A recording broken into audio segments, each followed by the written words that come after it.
जब जयदेव महाप्रभु पहुंचे और श्री जगन्नाथ महाप्रभु का दर्शन करते हुए गा रहे थे, श्रित कमला कूच मंडल धृत कुंडल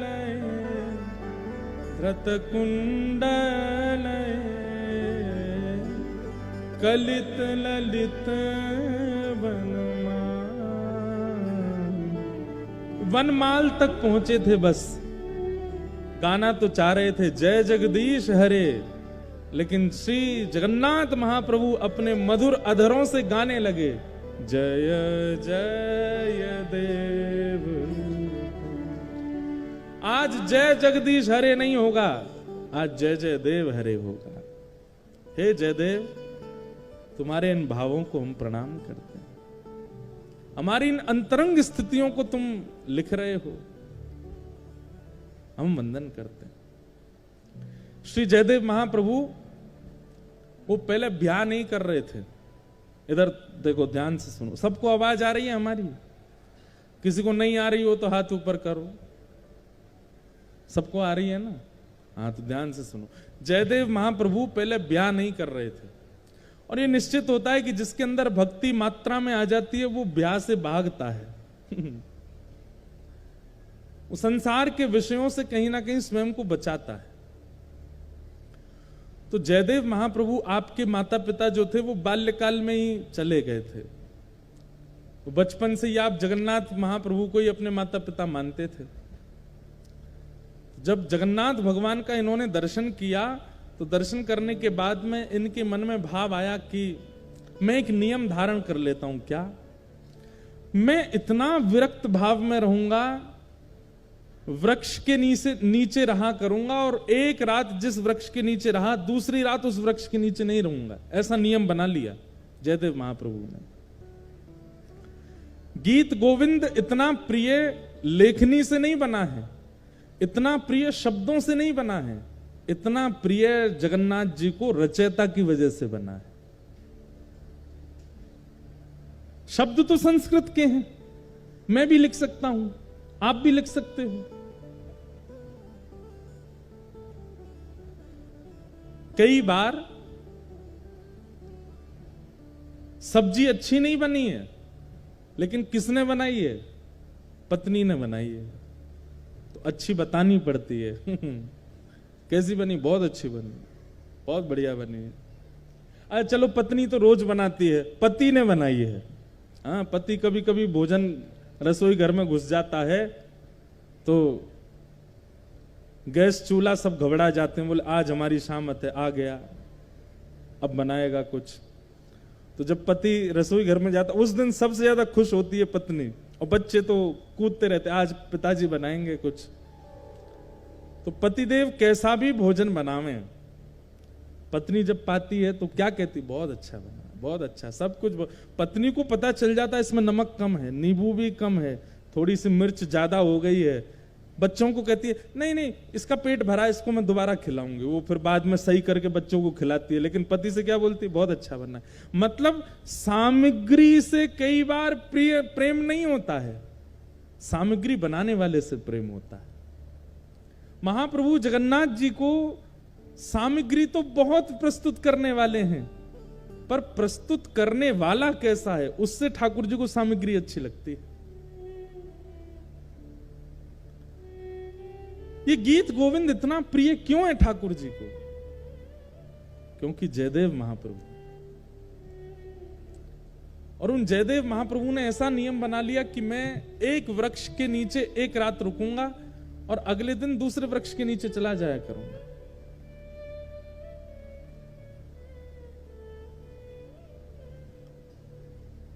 महाप्रभु जगन्नाथ जी को बड़ी चिंता रहती है जयदेव जी की।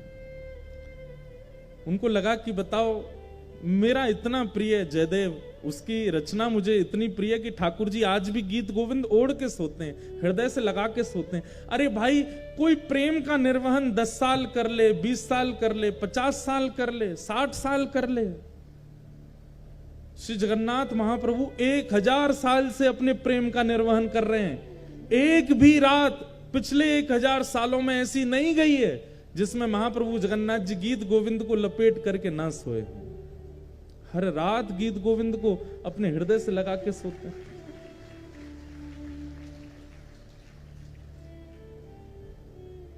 अरे प्रेम विवाह करने वालों के भी प्रेम चलते हैं, लेकिन कुछ वर्षों में कुछ कुछ खंडन तो उनके प्रेम में भी आता है। लेकिन ऐसा प्रेमी कौन होगा?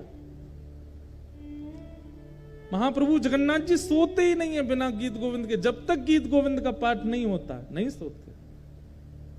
और केवल जगन्नाथ जी नहीं, बद्रीनाथ चले जाओ, वहां पर भी गीत गोविंद का पाठ होता है, द्वारिका में भी गीत गोविंद का पाठ होता है। गीत गोविंद रात में सुनेंगे तभी ठाकुर जी को नींद आती है, तभी सोते हैं। क्योंकि रचयिता जयदेव है। और वो जयदेव हैं कैसे? उन्होंने नियम ले लिया कि मैं एक वृक्ष के नीचे एक रात रहूंगा, अगले दिन दूसरे वृक्ष के नीचे सोते थे। इतना संग्रह भी नहीं किया कि कहीं मैं एक वृक्ष के नीचे 4 दिन रहा तो ऐसा ना हो जाए कि ये वृक्ष और ये स्थान मेरा है। लेकिन महाप्रभु जी को चिंता होती है, जयदेव महाप्रभु की। मेरा जयदेव एक वृक्ष के नीचे सोता है। इतनी बड़ी रचना गीत गोविंद करने वाला एक वृक्ष के नीचे सोता है। तभी श्री जगन्नाथ जी ने एक योजना बनाई। और एक सुदेव नाम का ब्राह्मण था। उस सुदेव ब्राह्मण के कोई संतान नहीं थी।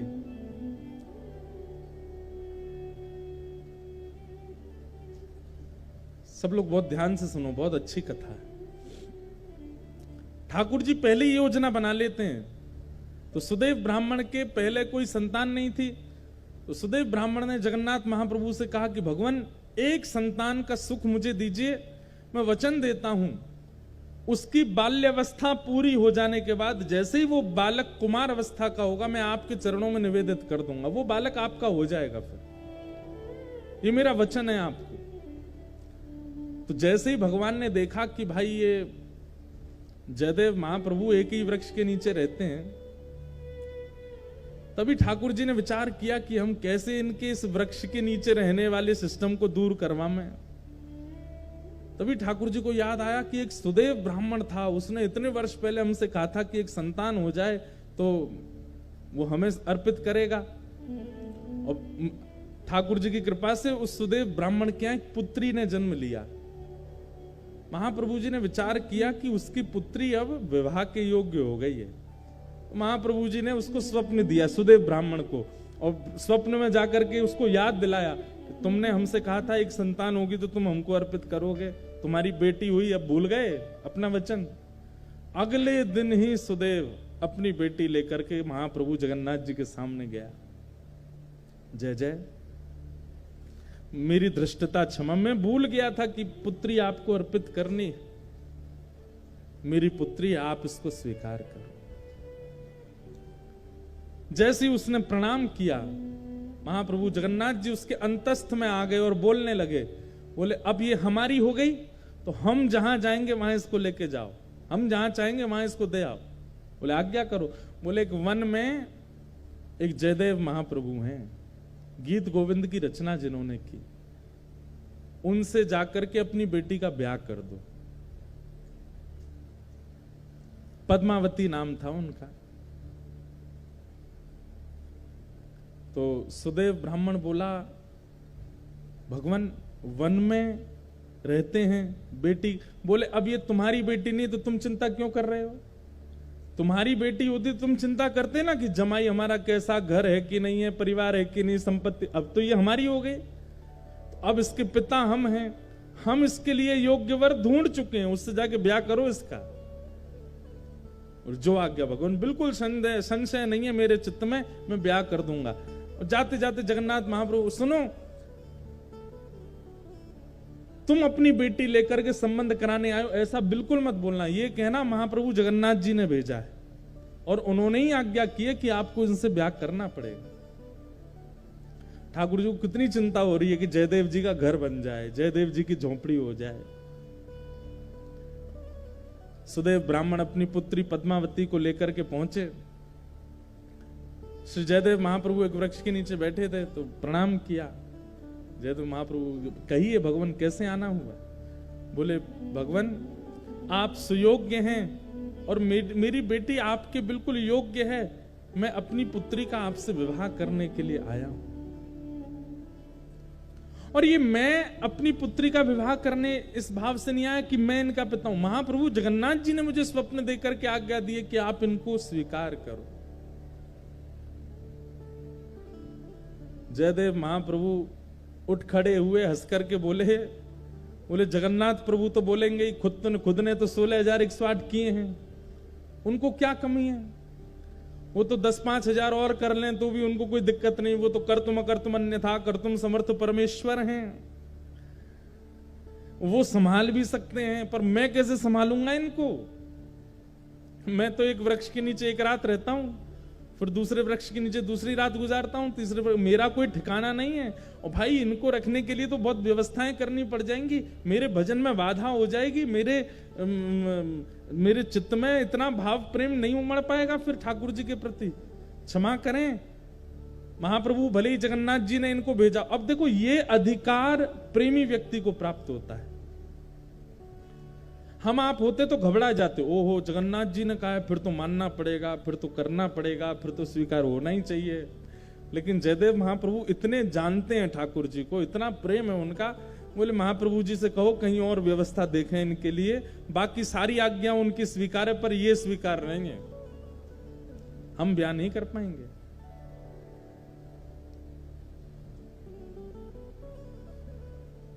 और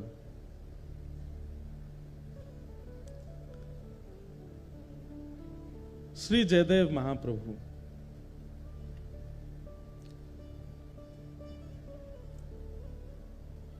मना कर देते हैं, नहीं करेंगे। अरे आप कैसे व्यक्ति हैं, महाप्रभु जी की आज्ञा नहीं मान रहे हो, जगन्नाथ जी की आज्ञा नहीं मान रहे हो? बोले हमें स्वीकार है, हम बिना आज्ञा के ही रह लेंगे, लेकिन ये नहीं करेंगे। एक बार को तो सुदेव ब्राह्मण को क्रोध आ गया, बोले भगवान की आज्ञा ना मानने वाले को हम कैसे दे सकते हैं, चल बेटी। अपनी पुत्री को उठाने लगे तो पुत्री बैठ गई, बोले नहीं महाप्रभु जी ने आज्ञा की है कि तुम इनकी हो, मैं तो इनको सर्वस्व दे चुकी हूं, मैं तो इनको अपना मान चुकी हूं, ये भले मुझे स्वीकार ना करें। पिताजी अब आपका कर्तव्य नहीं है, मेरे परम पिता जगन्नाथ जी ने मुझे इनको सौंपा है, अब मैं इन्हीं की हूं, चाहे मुझे स्वीकार करें चाहे नहीं करें। जयदेव महाप्रभु बोले वाह, ऐसा समर्पण तो हमने नहीं देखा भैया। अरे तुम्हारे पिता कह रहे हैं चलो तुम, बोले नहीं महाप्रभु जी ने आपको अर्पित किया, तो मैं आपकी। जयदेव महाप्रभु बोले छोड़ जाओ इनको, 2-3 दिन हमारी दिनचर्या देखेंगे खुद ही भाग जाएंगी ये। लेकिन पद्मावती का ऐसा त्याग, जयदेव महाप्रभु अगर उस वृक्ष के नीचे बैठे हैं तो उनके सन्मुख वाले वृक्ष पर बैठ जाती और उनको अपलक नेत्रों से देखती। जैसी दिनचर्या, अब भाई वन में रहते हैं, वन में सांप भी है, बिच्छू भी है, कातर भी है, ना जाने कितने सारे जीव आ जाते हैं, लेकिन सब स्थितियों में बिल्कुल अनुकूल रह करके अपने श्री जयदेव जी को देखती रहती। 3 दिन बाद जब वो नहीं जा रही, अब देखो कितनी अच्छी बात है, 3 दिन बाद जब वो पद्मावती वापस लौट करके नहीं गई तो श्री जयदेव महाप्रभु ने मन में विचार किया कि ये इसकी जिद नहीं है, ये श्री जगन्नाथ प्रभु अपना अधिकार दिखा रहे हैं मुझको कि देखो मेरा तुम पर कितना अधिकार है, मैं जिससे चाहूंगा तुमको उससे ब्याह करना ही पड़ेगा। और ये बात सोच करके श्री जयदेव महाप्रभु रोने लगे कि ठाकुर जी मुझ पर कितना अधिकार मानते हैं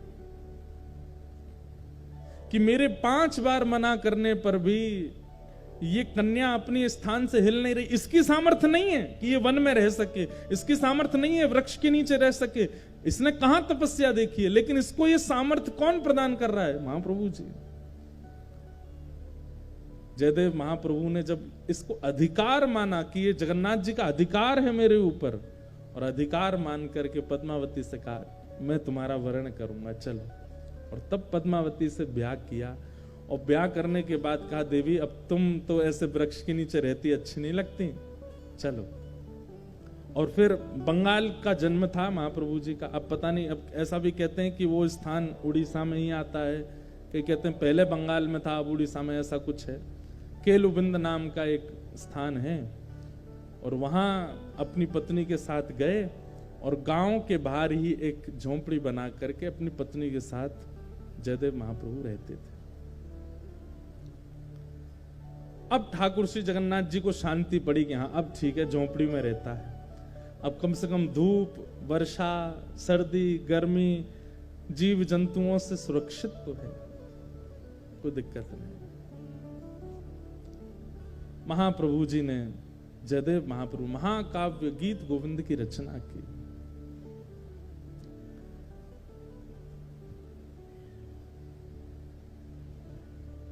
और ऐसा कहीं कहीं वर्णन आता है कि जयदेव महाप्रभु बोलते थे और उनकी पत्नी जो पद्मावती थी वो लिखती थी, वो उनसे लिखवाने का क्रिया करते थे। ठाकुर जी के अंतरंग लीलाओं को वर्णन करते और पत्नी से कहते तुम लिखो। दोनों दंपति मिलकर के महाप्रभु जगन्नाथ जी के यश का गान कर रहे हैं, ठाकुर जी की लीला का स्मरण कर रहे हैं। एक बार एक अष्टपदी का सुंदर भाव आया चित्त में, और उस अष्टपदी में रास बिहार का वर्णन कर रहे थे श्री जयदेव महाप्रभु। तो रास बिहार का वर्णन करते करते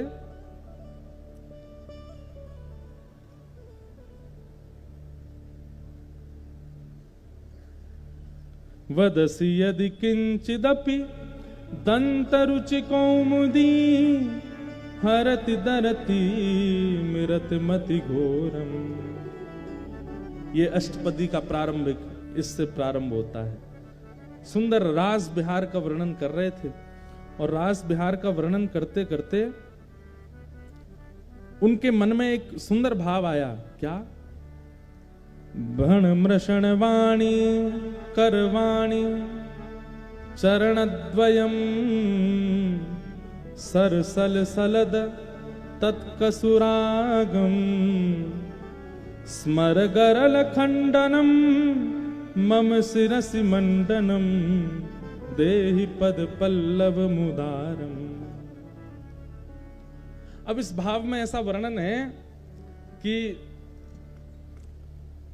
ठाकुर जी किशोरी जी के साथ रास बिहार कर रहे हैं, और रास बिहार करते करते ठाकुर जी आते हैं और थकी हारी किशोरी जी बैठी हैं, और किशोरी जी को थके हारा जान करके ठाकुर जी मन में सोचते हैं कि आज मैं अपने मन की इच्छा पूरी कर लूं। क्या है मन की इच्छा?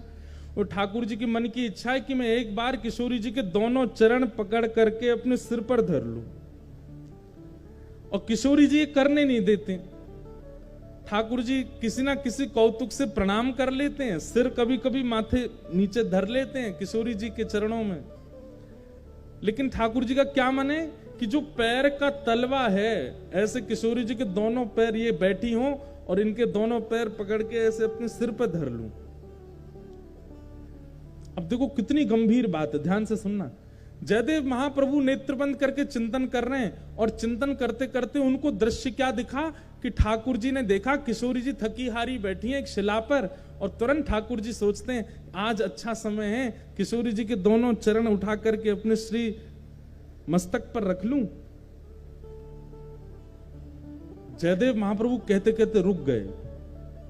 और रुक क्यों गए? बोले कहीं ऐसा तो नहीं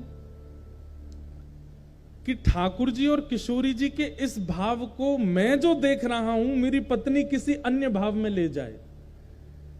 कहीं ऐसा नहीं हो कि इसके चित्त में यह भाव आ जाए कि ये परमात्मा है, ये साक्षात जगत नियंता जगदाधार त्रिलोकी स्वामी हैं, जो इतने आसक्त हो गए हैं किशोरी जी के प्रति कि उनके दोनों चरण उठा करके अपने सिर पर रख रहे हैं। कहीं इसके चित्त में कोई अन्य भावना तो नहीं आ जाएगी?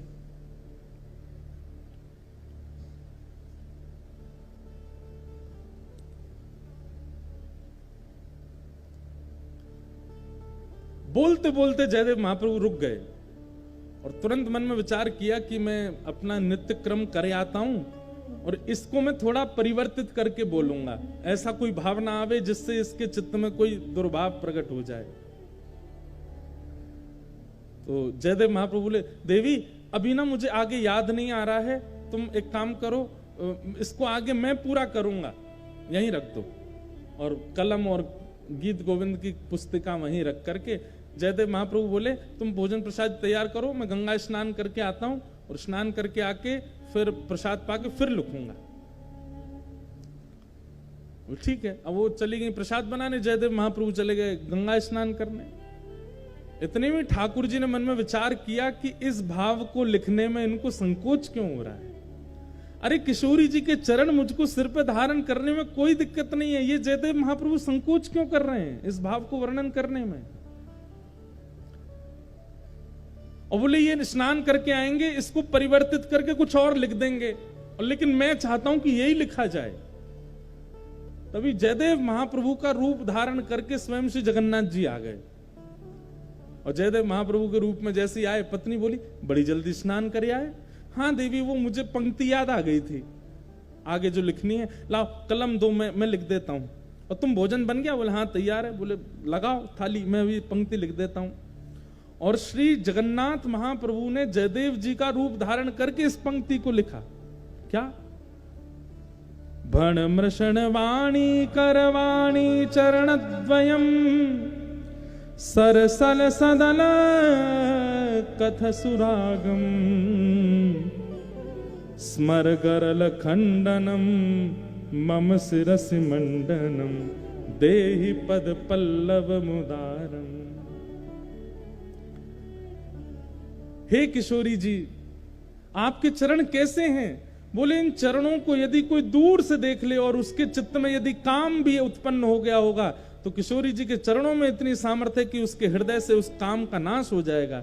ऐसे काम नाशक इन चरणों को मैं अपने शीश पर धारण करता हूं। स्वयं ठाकुर जी ने लिखा और लिख करके जयदेव महाप्रभु की छाप लगा दी। जयति जयदेव कवि भारती भूषितम मानिनी जननि तिशातम। जयदेव महाप्रभु की छाप लगा करके और पूरी पंक्ति पूरी करके, देवी भोजन लगाओ। पत्नी ने, पद्मावती ने भोजन बनाया, ठाकुर जी ने प्रेम से पाया। और नियम था पद्मावती का कि जयदेव महाप्रभु पाते, फिर उसी थाली में जो बच जाता उसमें ही थोड़ा परोस के पाती थी। आज ठाकुर जी ने अपना अधरामृत दे दिया पद्मावती को, और पद्मावती ने प्रेम से उसी में ही दाल भात मिला करके पाया। आज तो ऐसा अद्भुत, आज पद्मावती बोली ऐसा लगता है मेरे हाथों में लक्ष्मी आ गई है। कितना सुंदर स्वाद, ऐसा लगता है जगन्नाथ महाप्रभु का भात पा रही हूं क्या। बड़े आनंद में निमग्न होकर के एक एक कोर पा रही थी। तभी जयदेव, असली जयदेव आ गए। और वो जयदेव कहां गए? बोले देवी मैंने तो बहुत पा लिया, अब मैं सोने कक्ष में जा रहा हूं, तुम पालो। जगन्नाथ जी तो चले गए भीतर कक्ष में, असली जयदेव जी आए। आकर के अपनी पत्नी को देखा, वाह देवी इतनी जोर की भूख लगी कि आज हमसे पहले ही पा लिया आपने। पद्मावती बोली क्या कह रहे हैं? बोले तुम रोज हमको पवाती हो, फिर हमारे बात पाती हो, आज हमसे पहले ही पा रही हो। पद्मावती बोली कुछ खा पी लिए हैं क्या आप? अरे अभी अभी तो आप प्रसाद पाके सोने गए थे, आपका जो बचा थाल में वही मैं पा रही हूं। जयदेव महाप्रभु बोले मैं तो तब का गया गंगा स्नान करके और संध्या वंदन करके अब लौटा हूं, मैं कहां प्रसाद पाया मैंने अभी। अरे आप थोड़ी देर पहले आ तो गए थे, बोले मुझे पंक्ति याद आ गई है, जल्दी कलम दो, और तुरंत आप लिखने बैठ गए और लिख करके आज बड़े खुश हो रहे थे, बड़े आनंद से अपना ही नाम गा रहे थे, वाह जयदेव कह रहे थे। और फिर प्रसाद प्रेम से आपने पाया और सोने गए हो भीतर, पीछे से निकल के फिर आ गए हो बाहर, ये क्या लीला कर रहे हो आज? जयदेव महाप्रभु बोले मैं पंक्ति लिखने आया था। बोले हाँ कहां है? गीत गोविंद काव्य। बोले वो वहीं जहां आप रखते हैं वहीं रखा है। तुरंत दौड़ करके गए और जैसे ही उस पंक्ति को देखा, जिस पंक्ति को लिखने में संकोच जयदेव महाप्रभु कर रहे थे, सुंदर अक्षरों में श्री जगन्नाथ जी अपने हाथों से लिख करके गए। और जब अंतिम पंक्ति पढ़ी, जयति जयदेव कवि भारती, जयदेव की जय जय हो, जो भारत में ऐसा भूषण रत्न जयदेव प्रकट हुआ उसकी जय जय हो। अब अपने प्रति ये मान सम्मान महाप्रभु जी के द्वारा सुन करके देख करके जयदेव जी रो पड़े। तुरंत पत्नी से बोले चलो जगन्नाथपुरी। महाप्रभु जी के सन्मुख आकर के इतना रोए, नाथ आप कितना स्नेह देते हैं, कितना प्रेम करते हैं, सर्व भावों से आपने मुझे युक्त कर दिया है। मैंने क्या दिया आपको? केवल शब्द ही तो प्रकट कर रहा हूं, इससे अधिक तो मैं कुछ करता नहीं आपके लिए। ना कभी कोई रत्न चढ़ाए हो, ना कभी कोई भेष चढ़ाया हो, ना कभी महाप्रसाद लगाया हो, ना कभी 56 भोग का कोई मनोरथ जगन्नाथपुरी में कोई विशेष उत्सव किया हो, कुछ नहीं। दूर बैठा बैठा केवल शब्द प्रस्तुत करता हूं और आप इतने प्रसन्न हो जाते हैं। जयदेव महाप्रभु को देख करके जगन्नाथ जी कहते हैं ये सबसे प्रिय भोग है मेरा, जब कोई भक्त अपने शब्द प्रकट करता है, ये मुझे सबसे ज्यादा प्रिय लगता है। इसलिए भैया ये गीत गोविंद महाकाव्य, इसको सामान्य स्तुति मत समझिएगा। ना तो शरीर के रोग दूर होंगे, ना घर परिवार के कलेश दूर होंगे। गीत गोविंद कोई हनुमान चालीसा की तरह पाठ नहीं करना, भूत पिशाच निकट नहीं आवे, महावीर जब नाम सुनावे। गीत गोविंद तो प्रेम लक्षणा भक्ति प्रदान करता है। ऐसे गीत गोविंद को हम बारंबार प्रणाम करते हैं और जयदेव महाप्रभु के प्यारे श्री जगन्नाथ जी को बारंबार वंदन करते हैं कि आप इतने कृपालु हैं कि इतनी सहज अक्षरों पर आप प्रसन्न हो जाते हैं।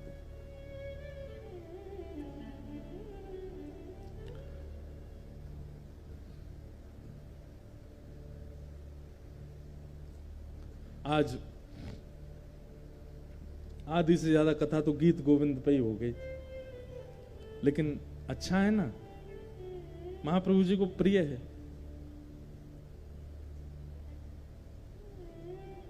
अद्भुत। बोलो जगन्नाथ महाप्रभु की जय। श्रीमद् भागवत के प्रथम स्कंद में हम लोग प्रवेश करते हैं। जन्माद्यस्य यतोऽन्वयादितरतश्चार्थे स्वविज्ञस्वराट् तेने ब्रह्म हृदय आदिकवये मुह्यन्ति यत्सूरयः तेजो वारिमृदां यथा विनिमयो यत्र त्रिशर्गो मृषा धाम्ना स्वेन सदा निरस्तकुहकं सत्यं परं धीमहि।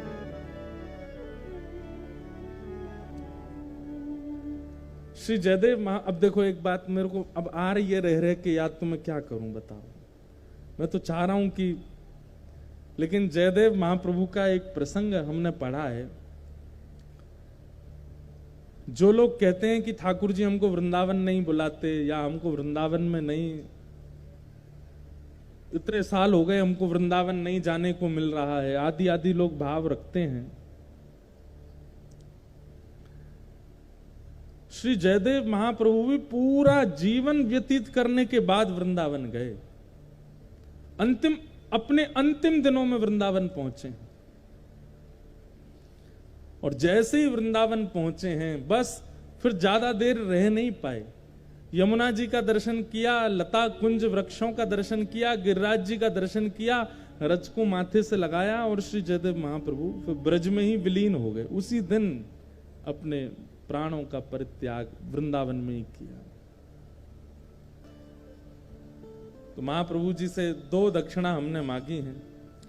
एक तो हर वर्ष पुरी में एक कथा का सौभाग्य, और दूसरा 7 दिन तक महाप्रभु जी जो वस्त्र पहनेंगे ये सब हमको मिल जाएंगे, हम पहना करेंगे। फिर हमारे लिए तो आपके किस काम के, आप तो पैंट शर्ट जीन्स पहनने वाले लोग हो, आप क्या करोगे इन वस्त्रों का? हम तो धोती पहनते हैं, हम पहनेंगे। तो महाप्रभु जी से वस्त्र दक्षिणा में मांगे हमने कि हमको दक्षिणा में दीजिए। बंधुओं, एक बात हम स्पष्ट रूप से कह दें,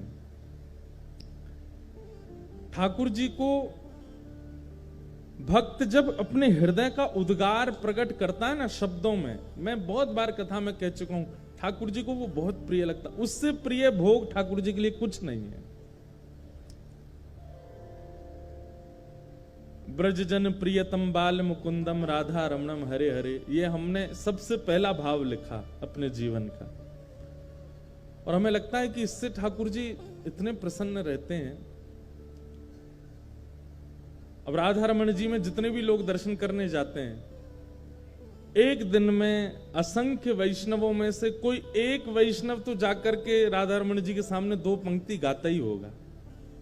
ब्रज जन प्रियतम बाल मुकुंदम राधा रमणम हरे हरे राधा रमणम हरे हरे केसर तिलकम कृष्ण वरणम केसर तिलकम कृष्ण वरणम राधा रमणम हरे हरे राधा रमणम हरे।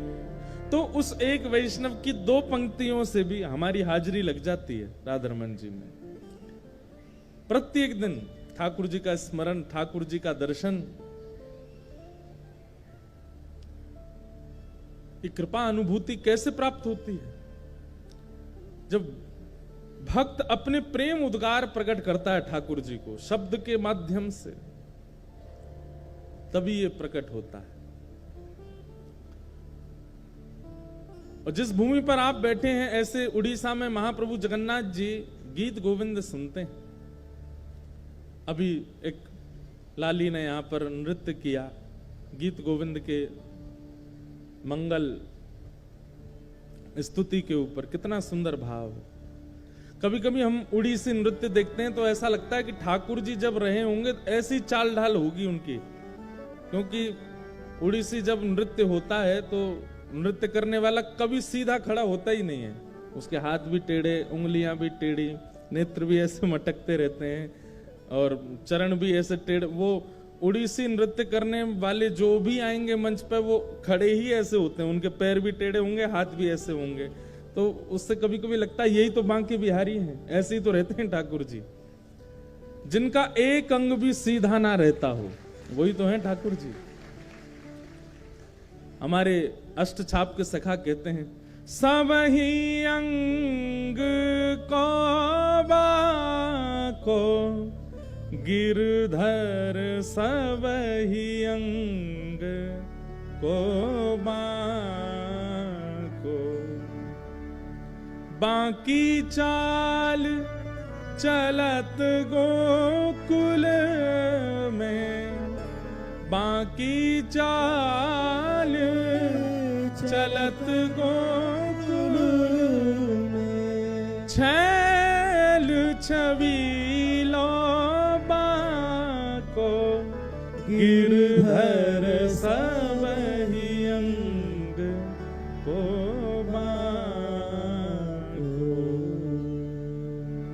सब ही अंग को बांको। एक भी अंग ठाकुर जी का सीधा नहीं रहता। तो जो नृत्य करते हैं उनके सारे अंग ऐसे सीधे रहते ही नहीं है। विशेष रूप से यहाँ के प्रधान नृत्य करता, ऐसा लगता ठाकुर जी ऐसे ही चलते होंगे। जयदेव महाप्रभु के द्वारा विरचित गीत गोविंद,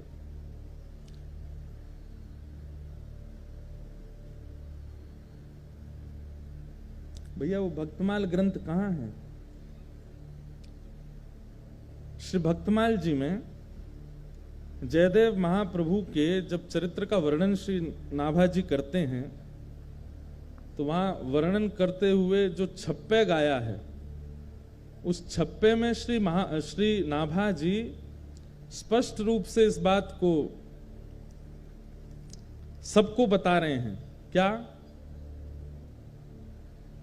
जयदेव कवि नभ चक्कवे खंड मंडलेश्वर आन कवि, प्रचुर भयो तिहु लोक गीत गोविंद उजागर। बहुत ध्यान से सुनिएगा।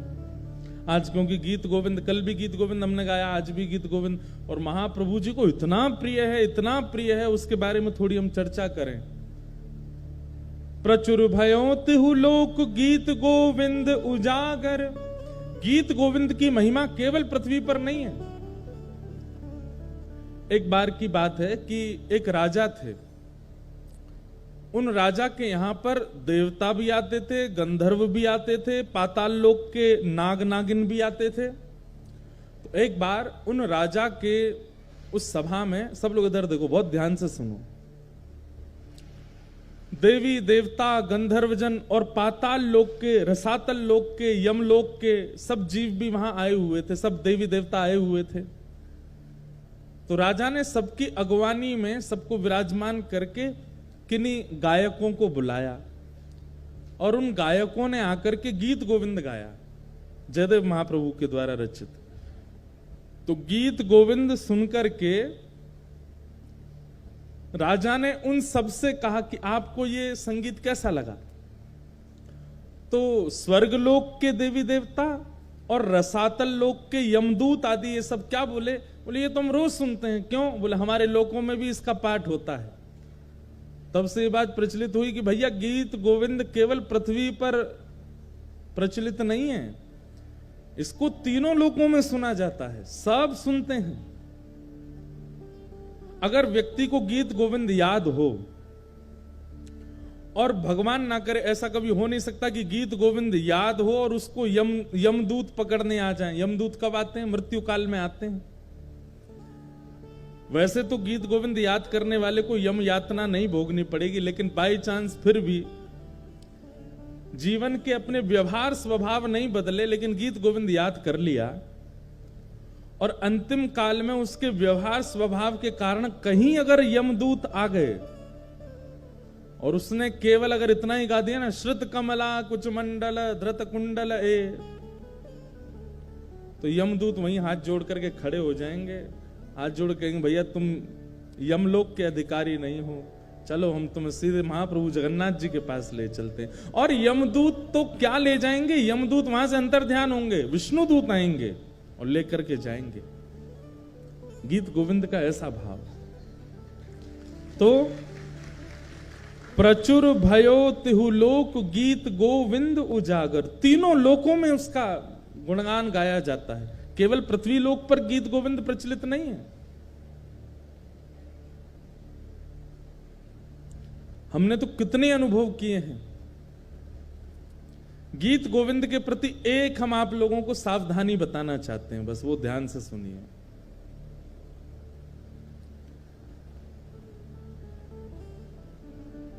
वैसे तो ये सावधानी रखने वाली बात भी है, लेकिन कई लोग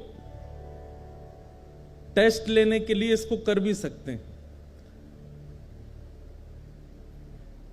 कि प्रयास करें कि गीत गोविंद जब गाया जाए और गीत गोविंद का जब पाठ किया जाए तो उस समय स्थान, मौसम और लोगों को देख लिया जाए। अगर स्थान उचित नहीं है, ये विचार कर लेना चाहिए कि महाप्रभु अगर जगन्नाथ जी यहां आए तो उनके योग्य व्यवस्था है कि नहीं।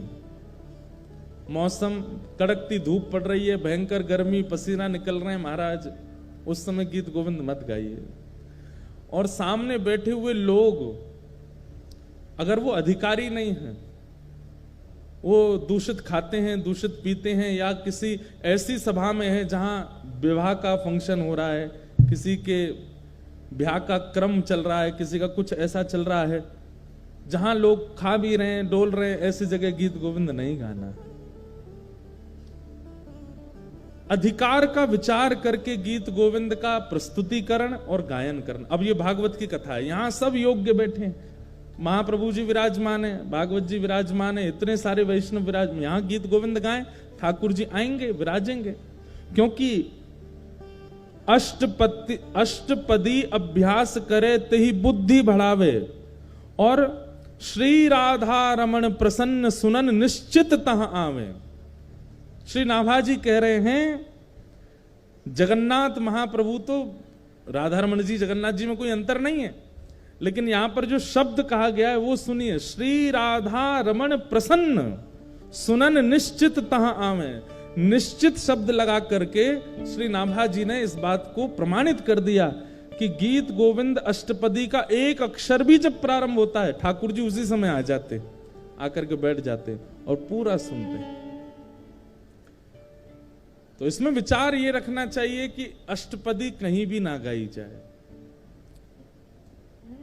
कभी भी इसका वाचन ना किया जाए।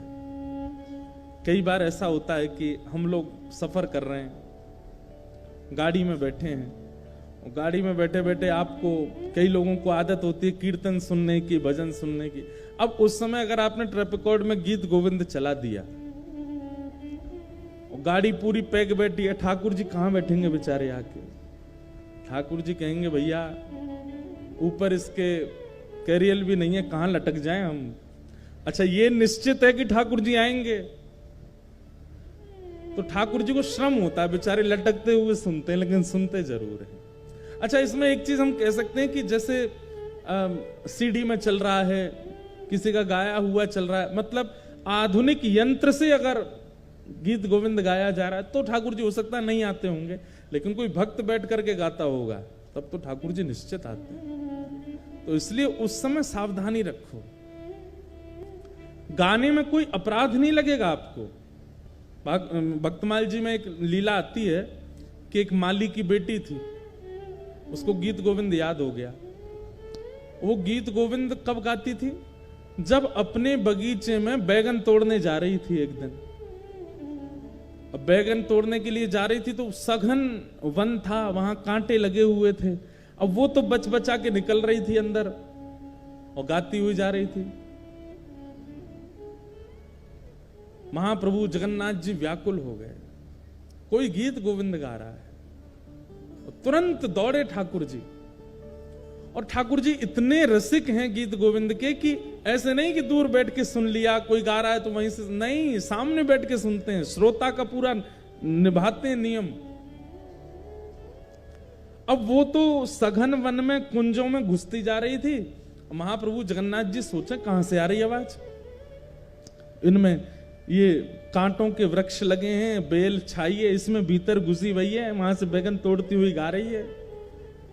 महाप्रभु जगन्नाथ जी हैं भी खूब विशाल, खाते पीते घर के हैं, मोटे ताजे हैं। अब जैसे ये घुसे भीतर, सोचो कभी कभी इमेजिन करो इनके स्वरूप को, ये कैसे घुसे होंगे भीतर। जैसे ही भीतर पहुंचे तो कहीं कहीं से तो वस्त्र फट गए इनके, कहीं पर कांटे लग भी गए, लेकिन मधुर मुस्कान ठाकुर जी सुन रहे हैं। कभी कभी लगता है कि महाप्रभु जगन्नाथ जी 24 घंटे प्रसन्न मुद्रा में ही रहते हैं। क्यों? क्योंकि 24 घंटे कहीं ना कहीं गीत गोविंद चलता ही रहता है, इसलिए ठाकुर जी प्रसन्न रहते हैं, इतना प्रिय है ठाकुर जी को। तो महाप्रभु जी उसका गीत गोविंद सुन रहे थे, बड़े भाव से गा रही थी।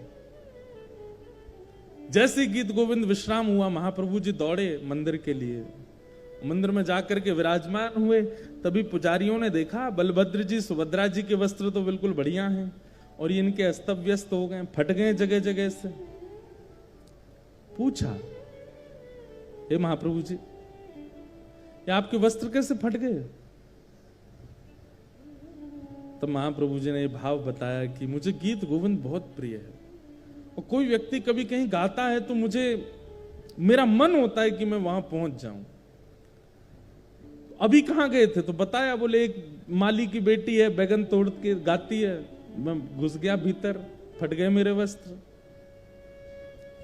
उसी दिन वहां के गजपति राजा ने ये नियम बना दिया, पूरे जगन्नाथपुरी को इकट्ठा करके सबसे हाथ जोड़ के निवेदन किया कि जिनको भी अष्टपदी गीत गोविंद याद है, आपसे प्रार्थना है आसन लगा करके उस पर स्वयं बैठिए और एक सन्मुख आसन पधरा करके तब गीत गोविंद गाइए, क्योंकि महाप्रभु जी आते हैं।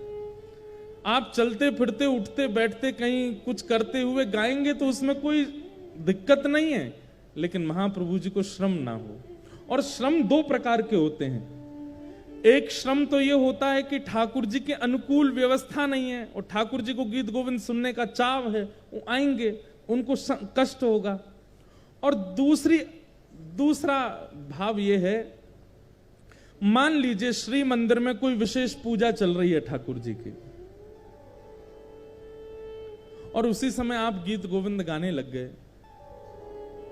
ठाकुर जी का आने का बहुत मन है और उस समय सामने विशेष पूजा चल रही है, जा नहीं सकते, तो ठाकुर जी बहु प्रयास करके एक और रूप धारण करके आते हैं। और ठाकुर जी इतना श्रम करके आते हैं और उसके बाद भी आप अनुकूल जगह नहीं देखते, तो उनको पीड़ा तो होती है। पीड़ा तो खैर क्या, वो श्रमित तो होते हैं, और वैष्णव का स्वरूप है वो ठाकुर जी को श्रमित नहीं कराता। इसलिए गीत गोविंद का कभी भी पाठ कीजिए तो इस बात का ध्यान रखिए कि अनुकूल व्यवस्था है कि नहीं। चलते फिरते उठते बैठते अगर गाड़ी चल रही है तो रोक लीजिए, बगल वाले को उतार दीजिए और विचार कीजिए महाप्रभु जी बैठे, अब गा दें। बहुत ही चाव आ रहा है, गाने का बहुत मन हो रहा है, ऐसी स्थिति में आप गा सकते हो। जहां अनुकूल ऐसा लगता हो कि ठाकुर जी विराजेंगे तो उनको संकट कष्ट नहीं होगा, ऐसी जगह गीत गोविंद गाइए। जहां योग्यताएं दिखती हो वहां गीत गोविंद का पाठ करो, क्योंकि श्री नाभा जी कहते हैं राधा रमण प्रसन्न सुनन निश्चित तहां आवे। और एक बहुत विशेष बात गीत गोविंद के लिए, अष्टपदी अभ्यास करे तेहि बुद्धि बढ़ावे। अगर कोई व्यक्ति गीत गोविंद अष्टपदियों का अभ्यास करता है, केवल श्रुत कमला कुछ मंडल एक ही अष्टपदी याद करने से काम नहीं चलेगा। ये हमारे पास पूरा गीत गोविंद है, इसमें बहुत सारी अष्टपदियां हैं और अष्टपदी का स्वरूप ऐसा है कि सब संस्कृत पढ़ने में बहुत आसान लगेंगे, लेकिन गीत गोविंद महाकाव्य की संस्कृत आसानी से पढ़ी नहीं जा सकती। छंद ऐसे हैं कि आप सामान्यतया पढ़ नहीं पाओगे, इसलिए उसका अभ्यास कीजिए। और अगर आप गीत गोविंद अष्टपदियों का अभ्यास करते हैं, नित्य उनको पढ़ते हैं, नित्य उनको अपने ध्यान में लाते हैं, तो उससे क्या होगा? श्री नाभा जी कहते हैं तेहि बुद्धि बढ़ावे। बुद्धि बढ़ावे मतलब विवेक जागृत होता है। एक बात सुनिएगा,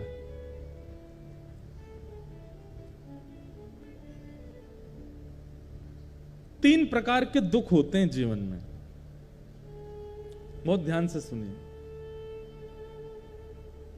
तीन प्रकार के दुख होते हैं, कर्म, काल और स्वभाव। सबसे पहले दुख का कारण क्या है? हमारा कर्म। हम जैसा करते हैं हमको भोगना पड़ता है, चाहे कितना भी बड़ा व्यक्ति हो, अगर उसने गलत किया है उसको भोगना पड़ेगा।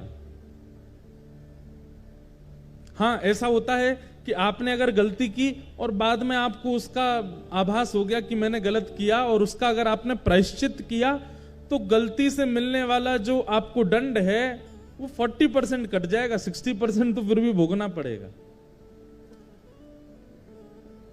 नाम जप से 30% और घट जाएगा, 30% तो भोगना पड़ेगा। और फिर जीवन के स्वभाव व्यवहारों को सुधारने से 20% और घट जाएगा, 10% फिर भी भोगना पड़ेगा। और 10% जब बच जाए तो अगर वैष्णव बुद्धि होगी आप उसको स्वीकार करके भोग लोगे, आप उससे भागोगे नहीं। मेरा कर्म है, अब आ रहा है तो आने दो, 10% तो भोग ही लोगे।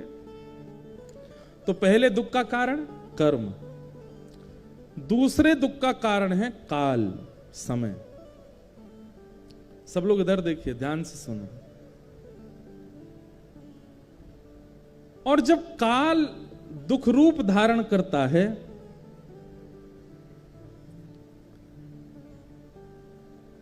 तो काल क्या करता है? मति का हरण कर लेता है। व्यक्ति का जब समय खराब आता है ना, तो कितना भी बुद्धिमान हो उसकी बुद्धि उल्टी हो जाती है।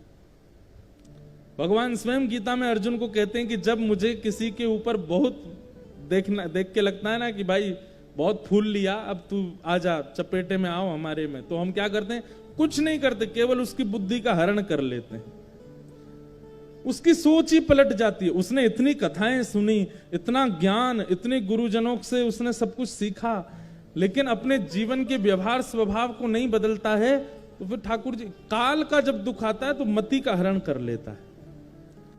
कितनी बड़ी बात है अगर कोई व्यक्ति गीत गोविंद का नित्य पाठ करता है, अष्टपदी का अभ्यास करता है, जीवन में ऐसी स्थिति नहीं आएगी कि उसकी मति का हरण हो। ठाकुर जी फिर उसकी मति का हरण नहीं करते। स्वयं नाभाजी कह रहे हैं, अष्टपदी अभ्यास करे तही बुद्धि बढ़ावे।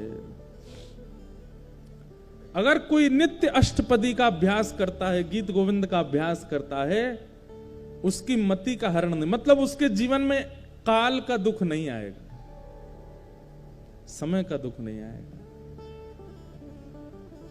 इतना प्रिय है ठाकुर जी। आहा, जयदेव महाप्रभु जहां जाते वहां वृंदावन प्रकट कर देते थे, लेकिन जब वास्तविक वृंदावन में आए तो कहते हैं कि वृंदावन देख करके, वृंदावन में भ्रमण करके महाप्रभु जी ने फिर वृंदावन में ही अपने आप को विलीन कर दिया। तब मेरे मन में ये, जब मैं भाव ये मैंने पढ़ा तो मेरे मन में आया कि जयदेव महाप्रभु को कैसी वेदना हुई होगी। तब परमानंद दास जी का ये पद स्मृति में आता है, वृंदावन क्यों ना भये हम मोर।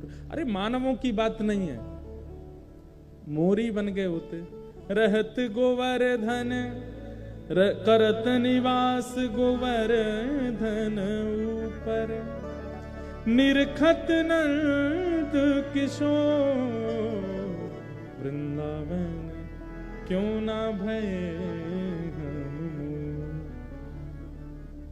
कितना सुंदर भाव है। अगली बार वृंदावन जाइए तो ये पद गाइएगा, ठाकुर जी से कहिएगा, नाथ इस बार हमारा जन्म चाहे कहीं हो गया हो, खूब धनवान संपत्तिवान आपने बना दिया हो, पर कृपा करना अगली बार ब्रज प्राप्त हो। जो प्रभु जन्म मृत्यु से परे हैं, जो अविज्ञ हैं, अनविज्ञ नहीं, सब जानते हैं। महाप्रभु जगन्नाथ जी का जब आप दर्शन करने के लिए जानते हैं, आप इस बात को बिल्कुल विश्वास करके जाया कीजिए कि आपकी स्थिति उनको पता है। इसलिए कोई प्रेम भाव चित्त में आता है तो बोल दीजिए, कोई अनुमति चाहिए तो बोल दीजिए, लेकिन शिकायतें मत कीजिए ठाकुर जी से। हमारे वृंदावन में एक महापुरुष हुए, उनका नाम था श्री कोकिल साईं, भक्त श्री कोकिल साईं। वो अपने ठाकुर जी के दर्शन किसी को नहीं कराते थे। पता है क्यों? बोले ये जीवात्मा कहीं मेरे लाल जी के पास जाके कुछ मांग ना ले, कहीं अपनी जीवन की सुख समृद्धि मांगेगा, लेकिन मेरे ठाकुर जी से कुछ मांगे ना। इसलिए जैसे कोई आदमी उनके पास आता, अरे आप महापुरुष हैं, हम पर थोड़ी सी कृपा कर दीजिए, तो उसको ले जाकर के बैठाते, भोजन कराते, पानी पिलाते, ठंडा पिलाते, और उसको धन की जरूरत होती, धन भी नहीं आप अपने ठाकुर जी का दर्शन करा दो, हम तो उनसे ही प्रार्थना। नहीं उनके पास मत जाइयो लाला, ले तो जितने पैसा चाहिए तुम होते ले जा, भोजन प्रसाद पाओ, धन लेकर के यहां से चलते बनो, ठाकुर जी के पास मत जाओ। अपने ठाकुर जी का दर्शन नहीं कराते थे। क्यों? कि कहीं कुछ जीव मांग ना ले उनसे, छुपा के रखते। और उनके पास में एक जानकी जी का एक स्वरूप था, जानकी जी की सेवा करते, भोग लगाते, और फिर पगड़ी पहनते थे, पगड़ी में ही जानकी जी को विराजमान कर लेते थे, चुपचाप यहीं बैठे रहो। उनको कोकिल इसलिए कहा जाता था कि वो जब ध्यान लगाते थे तो कोयल का रूप धारण करके अशोक वाटिका में बैठी हुई सीता जी, जो राम जी के विरह में रहती थी, उनके पास चले जाते और वहां जाकर के सीता जी को सुख प्रदान करते थे। कैसे भक्त हुए देखो। आज से 50-60 वर्ष पहले हुए। उनके हर स्मृति महोत्सव में मैं सेवा के लिए जाता हूं, कथा के लिए। क्या सेवा ली उन्होंने कि जब उनको रामायण जी में पता चला कि अशोक वाटिका में, लंका में सीता जी बहुत विरह में रहती थी राम जी के में, तो उनको ये बात सुन के इतना कष्ट हुआ कि श्री जी को इतना विरह होता था। तो उन्होंने क्या सेवा ली कि वो नेत्र बंद करके ध्यान लगा करके और रामायण जी के उस पुष्प अशोक वाटिका में जाते और अशोक वाटिका में जाकर के विरही सीता जी को सुख प्रदान करते। उनको राम जी की लीला सुनाते, राम जी की चर्चा सुनाते, राम जी के मधुर भाव सुनाते। सीता जी हंस जाती, खिलखिला जाती, तब लौट करके वापस आते। उनका वह पूरा ग्रंथ लिखा भी है हमारे श्री स्वामी अखंडानंद जी महाराज ने। ऐसे थे भक्त श्री कोकिल जी, अपने ठाकुर जी का दर्शन नहीं कराते थे। क्यों? कोई जीव कुछ मांग ना ले। क्यों? क्योंकि ठाकुर जी अविज्ञ हैं, अनविज्ञ नहीं है, वो सब जानते हैं, उन्हें बताने की आवश्यकता नहीं है। नाथ मेरे जीवन में ये कष्ट है, मेरी पत्नी नहीं सुनती, बच्चे नहीं मानते, या पति ऐसे हैं, या परिवार ऐसा है, मेरा व्यापार ऐसा चल रहा है, क्या कहना आपको? लोग बाग हमसे मिलने आते हैं तो बाकी के सब लोग तो प्रेम लक्षणा भक्ति मांगते हैं, ठाकुर जी की सेवा मांगते हैं, पर कई लोगों को लगता है कि ये भी बाबा जी हैं, कुछ दे देंगे, काम वाम बढ़िया होगा। हमारे महाराज जी, हमारे घुटनों में बहुत दर्द रहता है तो हम हमारे पंडित जी की ओर इशारा, मैंने कि ये जानते हैं इस दर्द को, इनके पास जा। एक आई माता जी, महाराज जी, मैंने कहा हाँ, मेरी जीभ से स्वाद चला गया है। मैंने कि लाओ काला नमक झोंक दूं ये सब क्या ऐसी चीजें क्यों कहनी है? ठाकुर जी से और ठाकुर जी के जनों से तो केवल भक्ति की याचना करो। आप अपने जीवन के संकटों से अपने प्रारब्ध से हो, ठाकुर जी को जाके क्यों सुनाना है? सब मंगल होगा। चार थे स्वविज्ञ स्वराट, ठाकुर जी अविज्ञ हैं, अनविज्ञ नहीं है, सब जानते हैं। तेने ब्रह्म हृदय आदि कवै मुह्यन्ति सूरय, जो आदि कवि ब्रह्मा को भी अपनी लीला पर मोहित कर लेते हैं, इंद्र को भी गिरिराज धारण करके अपनी लीला पर मोहित कर लेते हैं। धामना स्वेन न सदा निरस्त कुहकम सत्यम परम धीमहि। ऐसे परम सत्य परमात्मा को हम बारंबार प्रणाम करते हैं, जिनके पृथ्वी जल अग्नि वायु आकाश भी अधीन है। जयदेव महाप्रभु आज प्रारंभ में आ गए ना, तो बार बार आ रहे हैं। एक जयदेव महाप्रभु के जीवन की घटना, आपके जब पिताजी बाल अवस्था में ही चले गए तो कई लोगों तो सिंपैथी लेके जाते हैं, अरे बेचारे बिना माता पिता के हो गए। लेकिन कई चतुर लोग ऐसे होते हैं, वो उसका गलत फायदा उठाते हैं। एक गांव का एक व्यक्ति था, उसने जयदेव महाप्रभु के पास जाके झूठे दस्तावेज दिखा के कहा, तुम्हारे पिताजी ने मुझसे इतने रुपए उधार लिए थे, अब बताओ कौन लौटाएगा? तुम्हारे पिताजी तो चले गए। जयदेव जी छोटे ही थे तब। आप बोले, मेरे पास में जगह संपत्ति तो नहीं है, मैं कैसे दूं आपको पैसे? एक ही तरीका, घर खाली करो अपना, ये हमको दे दो। जयदेव महाप्रभु, हम कहां जाएंगे फिर? बोले, अब तुम वो देख लो कहां जाओगे, ये भाई हमको तो पैसा चाहिए हमारा। तो जयदेव महाप्रभु बोले, जिसमें ठाकुर जी की इच्छा होगी। और उनका बहुत दिन से मन भी था कि मैं जगन्नाथपुरी जाऊं, तो उन्होंने मन बना लिया कि हम तो महाप्रभु जगन्नाथ जी के पास चले जाएंगे, घर इसको दे देते हैं, पिताजी ले गए होंगे उधार। जैसे ही उन्होंने घर अपना उसके हवाले किया, बोले ले लीजिए भैया इसको, ये आपका है। इतने में ही वो जो व्यक्ति आया था चतुर, उसकी बहन दौड़ी दौड़ी आई और कहा, भैया जल्दी चलो। बोले क्यों? हमारे घर में आग लग गई है, पूरा घर जल रहा है, पानी डालने से भी नहीं बुझ रही है, खूब प्रयास करने से भी नहीं बुझ रही है।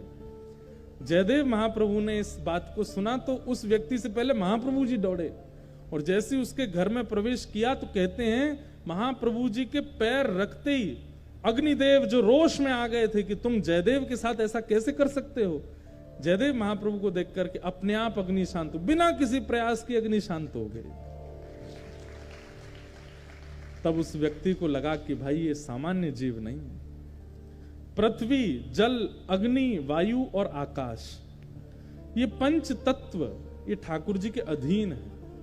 एक बात कह दें, बुरा नहीं मानिएगा, ठाकुर जी को कभी अगर रोष होता है ना आप पर, तो इन पांचों के जरिए ही बताएंगे। कई बार इन पांचों के ही रूप में ठाकुर जी कई बार अपना रोष प्रकट करते हैं। वैसे ठाकुर जी पे इतना समय नहीं कि वो हम पर रोष करें, ठाकुर जी पे कहां समय है। इतने ब्रह्मांड के नायक, इतने बड़े ब्रह्मांड, उनको हम पता होगा कि ये कोई जीव है? उन पर समय कहां है हम पर रोष करने का? लेकिन फिर भी जब हमारे अपराध बहुत ज्यादा हो जाते हैं तो कभी कभी ठाकुर जी रोष इसी भाव में करते हैं। अब पता क्या होगा, कल मेरे पास में पत्र आएंगे, महाराज जी एक बार हम जल गए थे तो ठाकुर जी गुस्सा हो गए हमसे, महाराज जी एक बार हम डूबते डूबते बचे तो इसका मतलब ठाकुर। अब जो भी हुआ हो, हम उस समय तो सफाई देते देते यही कहेंगे, नहीं नहीं इसमें कोई, लेकिन आज हम स्पष्ट बोल रहे हैं, पंच तत्वों से यदि किसी भी प्रकार की सूक्ष्म हानि होती है उसमें ठाकुर जी का संकेत समझना चाहिए और तुरंत क्षमा मांगनी चाहिए कि नाथ मुझसे अपराध हुआ। और क्या अपराध हुआ? जो नेत्र बंद करने पर अपराध बार बार नेत्रों के आगे घूम रहा हो, समझ जाना यही अपराध है। उसके सुधार के लिए क्या प्रायश्चित हो सकता है, कीजिए।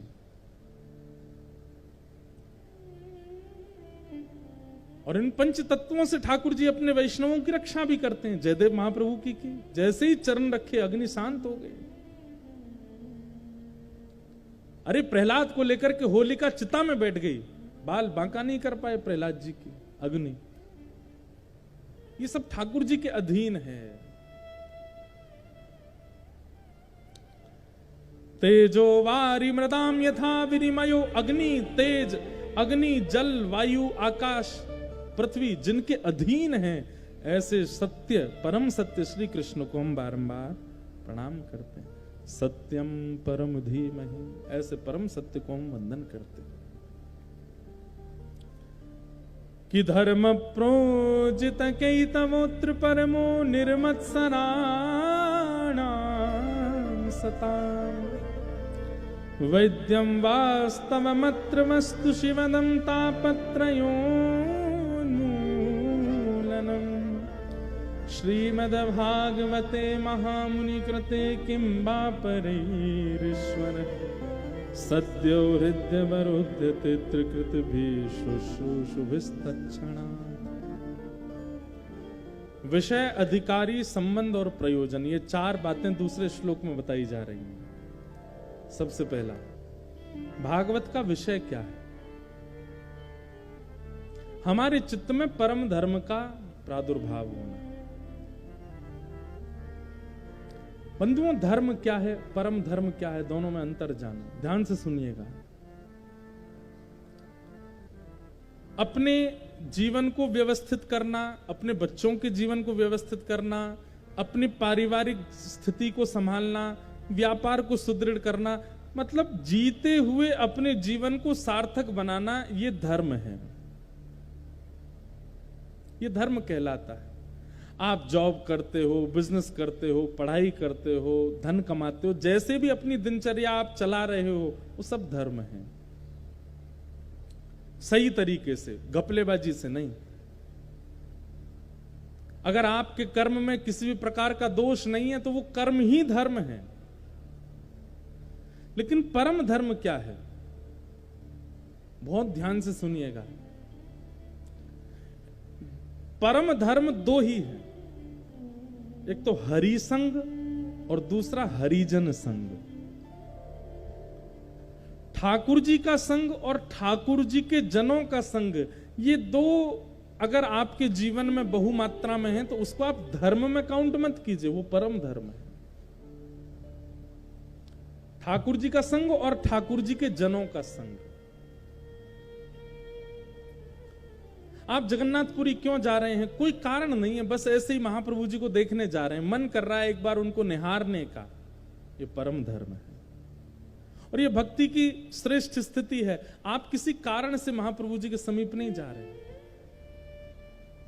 राउल केला में कोई भी ब्रजवासी आ जाए, कोई भी रसिक आ जाए, कोई भी महापुरुष आ जाए, कोई भी भगवत भक्त आ जाए तो आप बेचैन हो जाते हैं, बोले मुझे मिलना है, मुझे एक बार उनको देखना है, उनके भाव श्रवण करने हैं, एक बार उनके वचनामृत सुनने ही हैं, चाहे मेरे पे 100 काम है। ये परम धर्म है। हरि संग और हरिजन संग, ये दो स्थिति। यहां तो कलकत्ता से भी लोग आए, रांची से भी लोग आए, भुवनेश्वर से भी लोग आए, जगन्नाथपुरी से तो हम ही आए हैं। और तो क्या ठाकुर जी भी दूर से ही आए राहुल केला वासी बैठे हैं तो यहां तो बहुत दूर दूर से लोग आए। किस लिए आए हैं? कथा श्रवण के लिए आए। महाराज जी को हम सुनेंगे, कुछ भाव सुनेंगे, कुछ अच्छा पता चलेगा, जीवन में कुछ भगवत प्रीति और बढ़ेगी। इन्हीं सब भावनाओं से आए हो। यही परम धर्म है, हरि संग और हरिजन संग। महाराष्ट्र में एक राजा थे। उन राजा का नियम था कि उन्होंने अपने राज्य के परकोटे में कई सैनिक बैठा रखे थे और उन सैनिकों से एक ही आज्ञा दे रखी थी कि भाई पुष्प, अक्षत, चंदन, रोली संग लेके बैठा करो। हमारे राज्य के बाहर से जो भी संत जावें, तिलक करो, अक्षत करो, पुष्प प्रदान करो, चरण धो और दक्षिणा भी दे रखी, दक्षिणा भी दो। और अंत में प्रार्थना करना, अगर उनको संकोच ना हो तो हमारे निवास पे चले, हमारे घर। अब ये कथा ना कई लोगों को विचलित कर सकती है, इसलिए ध्यान से सुनिएगा। आप ये तक सोच सकते हो ऐसा कौन कर सकता है, लेकिन ये भी हुआ है। तो राजा ने नियम क्या रखा था कि भाई संतों को पुष्प, अक्षत आदि सब प्रदान करो, अंत में दक्षिणा दो और फिर पूछना, अगर उनको अनुकूल लगे तो राज्य के भीतर आकर के मुझे और मेरी पत्नी को सेवा का अवसर प्रदान करें। तो एक बार अयोध्या से कुछ संतों की टोली पंढरपुर जा रही थी। सब लोग इधर देखो, इधर देखो, यहां देखो, सुनो कथा। कुछ संतों की टोली जा रही थी तो बहुत थक गए थे, भोजन पानी की भी व्यवस्था कम थी। महाराष्ट्र में जैसे ही पहुंचे तो उस राजा के नगर के बाहर पहुंचे तो सैनिकों ने निवेदन किया, ये दक्षिणा अक्षत पुष्प करके। हमारे राजा जो हैं उनकी ऐसा निवेदन रहता है, अगर आपको कोई अनुकूलता प्रतिकूलता ना लगे, आपके समय में बाध्यता ना हो, आप राज्य के भीतर चलें। हमारे राजा रानी संतों की सेवा बहुत करते हैं, आप कृपा करके सेवा का अवसर प्रदान करें। इतनी दूर से महापुरुष चल के आए तो सबने एक दूसरे का चेहरा देखा, बोले भाई थक तो गए। और राजा जब कह रहा है कि सेवा करेगा तो चलते हैं, पंढरपुर जाना है, एकादशी पर हमको पहुंचना, और एकादशी में अभी 5-6 दिन हैं, तब तक राजा के यहां रुक जाते हैं। और सब संत राज्य में प्रवेश कर गए। राजा को पता चला कि अयोध्या के संत आए तो महाराज क्षण भर में ही उसने पूरे नगर को सजा दिया, अपने आप उत्तम व्यवस्था कर दी, पुष्प मंगाए, गुलाब जल का छिड़काव करवा दिया, इत्र छिड़कवा दिए, ढोल नगाड़े बजवाने लगा, मंगल वाद्य बजने लगे। और महाराज राजा अपना मुकुट उतार करके संतों के चरणों में नतमस्तक हो गया, रानी भी नतमस्तक हो गई। और उन सब संतों को एक सुंदर व्यवस्था में ले गए, वहां कहा यहां रहिए, प्रेम से आप लोग पाइए। 3-4 दिन इतनी सेवा की, मतलब मानो जैसे इशारे देखता था। संतों के चेहरे पर अगर शुष्कता दिखती तो राजा रोता रोता पहुंच जाता, मुझसे कोई अपराध हो गया, हमने सेवा में कोई कमी छोड़ी? नहीं तो आप बड़े उदास से बैठे हो, क्या बात है? नहीं, आपको बताना पड़ेगा। इतनी ज्यादा सेवा की उसने संतों की कि संत उसको हृदय से आशीर्वाद देते। 4 दिन व्यतीत हो गए तो एक दिन संतों के मुखिया ने राजा से कहा, राजन अब हम कल यहां से प्रस्थान करेंगे। जैसे ही संतों ने कहा हम प्रस्थान करेंगे, सुनते ही राजा बेहोश होकर गिर पड़ा वहीं पे। रानी दौड़ी दौड़ी आई, संत घबरा के बोले इनको क्या हो गया? बोले भगवान आपने क्या कहा? बोले हमने कहा हम कल जाएंगे, सुनते बेहोश हो गए। बोले ये मेरे पति देव हैं, ऐसा मेरा सौभाग्य कि मुझे ऐसे पति मिले। ये संतों से दूर नहीं रह पाते, उनकी सेवा से उनके चित्त में कभी भरता नहीं है, सदा सेवा में ही रत रहना चाहते हैं। आपसे हमारी प्रार्थना है, ये तब तक होश में नहीं आएंगे जब तक आप ये नहीं कहोगे कि हम 2-4 दिन और रुक जाएंगे। संत बोले 3 दिन बाद तो एकादशी है जिस पर दर्शन के लिए हम लोग निकले। तो संतों ने विचार किया, बोले भैया ये होश में आना जरूरी है, एकादशी तो 15 दिन बाद फिर आएगी। तो संतों ने कहा, भैया राजन, हम तुम्हारे हाथ जोड़ते हैं, हम 3-4 दिन और रुक जाएंगे, तुम होश में आ। इतने में ही राजा को होश आ गया। बोले, आप मुझे छोड़ के मत जाइएगा, मैं आपके चरणों में प्रणाम करता हूं, आप मुझे छोड़ के नहीं जाइए। मेरी सामर्थ होती मैं पंडरीनाथ भगवान को यहीं ले आता, लेकिन आप मुझसे दूर मत जाओ। संत जिनका हृदय नवनीत, नेत्र सजल हो गए संतों के, बोले, भैया हमने बहुत बड़े बड़े सेवक देखे, तुझ जैसा नहीं देखा आज तक। कुछ संतों ने कहा, अब तो निकल गए, 4 दिन बाद क्या होगा? बोले, नहीं, अब एक बार में तो मान जाएगा। 4 दिन और व्यतीत हो गए, खूब सेवा की। 4 दिन बाद सब संत अपने बोरिया बिस्तर रखने लगे, राजा आ गया। क्या हुआ भगवान? बोले, अब देखो, पहले हम रुक गए थे 4 दिन, अब हमको निकलने दो।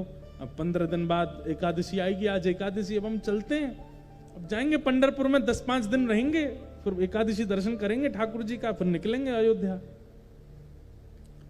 वो तो फिर मूर्छित होके गिर पड़ा। रानी दौड़ी दौड़ी आई, खूब अच्छा, वो होश में आता ही नहीं है। वैद्य उसके पैर मलते हैं, काढ़ा पिलाते हैं, मुंह पे छिड़काव करते हैं, उसकी श्वास ही चली जाती है। एक ही उपाय है वापस इसको उठाने का। बोले, इसके कान में कह दो हम 4 दिन और रुक जाएंगे।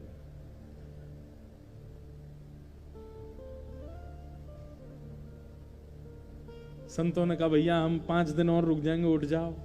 तो सुनते ही उठ के बैठ जाओ, आप मुझे छोड़ के मत जाना। अभी तो हमें ये थोड़ी हंसी आ रही है, लेकिन इसकी गंभीरता जानिएगा। हमारे शास्त्रों में और हमारे अष्ट सखाओं ने कहा कि ठाकुर जी जब किसी को अपना लेते हैं, तो जैसी हम सामान्य जीवों की स्थिति जगन्नाथ जी को देख करके होती है। मैं आता हूं कथा में, पर्दा खुलते ही आप सबकी जय जयकार निकलती है, जय हो महाप्रभु जी की जय हो, महाप्रभु जी की जय हो। आप लोग मंदिर जाते हैं, श्री मंदिर में जगन्नाथ जी का दर्शन करके जितने आनंद में भरते हैं, ऐसा आनंद जिस व्यक्ति को हरिजनों को देख के होता हो, समझो ठाकुर जी ने उसको स्वीकार कर लिया। वो राजा परिपूर्ण रूप से ठाकुर जी के द्वारा स्वीकार किया जा चुका है, इसलिए उसकी ऐसी स्थिति है कि वो मूर्छित हो जाता है संतों के जाने की बात सुनकर के। संतों ने मीटिंग करी आपस में, बोले अब क्या करें, यहां से तो जाना मुश्किल है। बोले, सेवा में कोई कमी नहीं है, खाना पीना रहना सहना सब बहुत अच्छा, हमारे तो नियम बहुत अच्छे, पर भैया पंढरपुर दर्शन भी तो करना है, जिसके लिए हम लोग निकले और जिसके लिए हम लोग संन्यास लिया कि हमें राजकीय व्यवस्थाएं ना देखनी पड़े, बहुत बढ़िया बढ़िया भोजन ना खा, इसीलिए तो हम लोग विरक्त हुए और यहां वही हो रहा है। संतों ने कहा, एक काम करो। बोले, क्या? बिना बताए निकल जाओ, चुपके से निकल जाओ। तो मुखिया जी बोले जिसको हम बता देते हैं कि हम चले जाएंगे तो मूर्छित हो जाता है, बिन बताए हम निकल तो जाएंगे यहां से, लेकिन उसके प्राण चले जाएंगे, इतना मुझे विश्वास है कि वो जीवित नहीं बचेगा। संतों ने रानी को बुलाया और रानी को बुला करके कहा, बोले, देवी अब हम क्या करें, हमें बताओ। पंढरपुर जाना है और हम विरक्त हैं, हम लोगों को राजकीय व्यवस्थाओं में रहने की ज्यादा अनुमति नहीं है। हम समझते हैं तुम्हारी पति की स्थिति कैसी है, पर हम पर भी तो देखो, हमें कोई अव्यवस्था नहीं है, सब कुछ बहुत बढ़िया, लेकिन ये हमारी विरक्त धर्म का निर्वहन नहीं हो रहा है। अरे जहां 5 रात्रि से ज्यादा एक छत के नीचे रहना नहीं चाहिए विरक्त को, ये नियम है, और हमको यहां भी पड़े 20 दिन हो गए, कैसे जाएं तुम बताओ। तो पत्नी कहती, रानी कहती, अब तो एक ही तरीका है। क्या? अगर हमारे घर में सूतक हो जाए, अशुद्धि हो जाए, सूतक समझते हैं ना, सूतक हो जाए तो ही ऐसी स्थिति बन सकती है कि आप यहां की कोई चीज स्वीकार नहीं करोगे, फिर आप पूरे राज्य में सूतक लगेगा, राजा के यहां सूतक है तो आपको तभी एक तरीका है कि आप यहां से जा सकते हो, और सूतक तब लगेगा जब कोई अपने प्राण त्यागे। राजा सब वो जो महात्मा थे, हमें यहां से जाने के लिए किसी के प्राण जाने पड़ेंगे? आपके घर में जब सूतक लगेगा तभी बोले और कोई तरीका नहीं है, बोले हमारे पतिदेव आपको जाने देंगे नहीं, और आप लोग अगर बिना बताए चले गए तो उनके प्राण चले जाएंगे। अब आधे से ज्यादा संत जो थे वो तो बेचारे रानी के पक्ष में, नहीं देवी अब हम क्या करें, हम तो यहीं रह लेंगे, इसी को पंढरपुर मान लेंगे, इसी को अयोध्या मान लेंगे, यही हमारे चारों तीर्थ धाम है हम तो। लेकिन आधे संत जो थे वो लोग तो आग बबूला हो गए, अरे इसके लिए विरक्त लिया है क्या, अरे मरे सो मरे राजा, हमको क्या मतलब है, हमको इसके लिए आए, हमको तो जाना है। आधे आधे संतों में विवाद होने लगा। रानी ने कहा 2 दिन रुक जाइए, मैं कुछ और उपाय ढूंढती हूं। आप लोग विश्वास नहीं करेंगे लेकिन ये हुआ है। रानी ने मन में विचार किया और कोई उपाय नहीं, और अपने एक छोटे पुत्र को विष दे दिया। बोले ये प्राण त्यागेगा, हमारे घर में सूतक लगेगा परिवार में, तब राजा वाध्य हो जाएंगे कि यही एक उपाय है और कोई उपाय नहीं है। प्रातः काल होते ही हड़कंप मच गया पूरे राज्य में। संतों ने पूछा क्या हो गया, तो बोले राजा और रानी का छोटा पुत्र, उसको रात में किसी ने विष दे दिया। संत समझ गए थे, बोले ये विष किसी और ने नहीं दिया, ये तो रानी ने दिया। संतों के नेत्रों में आंसू आ गए, बोले भगवान हमने संत भक्ति तो देखी है संत, लेकिन ऐसा नहीं देखा कहीं भी, ये कैसे हो सकता है। राजा हाथ जोड़ करके खड़ा है, क्योंकि संत तो अब भीतर भी नहीं जा सकते, सूतक लगा है। बोले भगवान, संत बोले तुम्हारा पुत्र मरा पड़ा है, तुम बाहर क्यों। बोले नहीं आप लोग सब जाएंगे, अब मेरी आपसे प्रार्थना है 13 दिन बाद सूतक पूरा हो जाएगा, आपका एकादशी दर्शन करके आप लोग वापस आ जाइएगा। आप लोग वापस नहीं आएंगे तो मेरे प्राण चले जाएंगे। अपने पुत्र के प्रति मोह नहीं है जितना मोह उसको संतों से है। तो जो संतों के मुखिया थे उन्होंने अपना त्रिशूल गाड़ दिया। बोले आज से हमारे लिए सारे तीर्थ, सारे धाम, सब कुछ तुम्हारा राज्य है, कहीं नहीं जाएंगे, यहीं रहेंगे, तुमको छोड़ के नहीं जाएंगे, तुम चिंता मत करो। और तुम अपने पुत्र को लेकर के बाहर आओ। अपने पुत्र को, शव को लेकर के दोनों बाहर बैठे पति पत्नी। संतों ने ठाकुर जी से प्रार्थना, हे पंडरीनाथ भगवान, यदि आप हमारे इस निर्णय से प्रसन्न हो कि हम सदा इस राजा के यहां रहें और रह करके इस पर कृपा बनाए रखें, और अगर आप हमारे इस निर्णय से प्रसन्न हो कि हमारे लिए सारे तीर्थ, सारे धाम, सारी विरक्ति, सब चीज हमारी इसी राज्य में है, हमें कहीं और भटकने की आवश्यकता नहीं है, हम ना जगन्नाथपुरी जाएंगे, ना बद्रीनाथ जाएंगे, ना पंढरपुर, ना वृंदावन, ना काशी, हमारे लिए सब कुछ इसी तीर्थ में, यदि इसी क्षेत्र में प्रकट हो जाएगा, कृपा करके इस राजा के बालक को जीवित कर दो। ऐसा संतों ने जैसे ही प्रार्थना की, तुरंत उस बालक के प्राण आ गए। जो नीला शरीर पड़ा था वो ठंडा पड़ गया और संतों के चरणों में प्रणाम किया।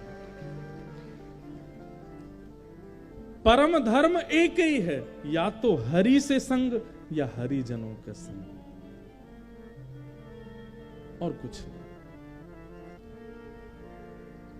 ये दो जीवन में ले आइए, और उसमें भी हरि संग करना तो बहुत आसान है, ठाकुर जी का संग करना सरल है, हरिजनों का संग बहुत मुश्किल है। हरिजनों का संग,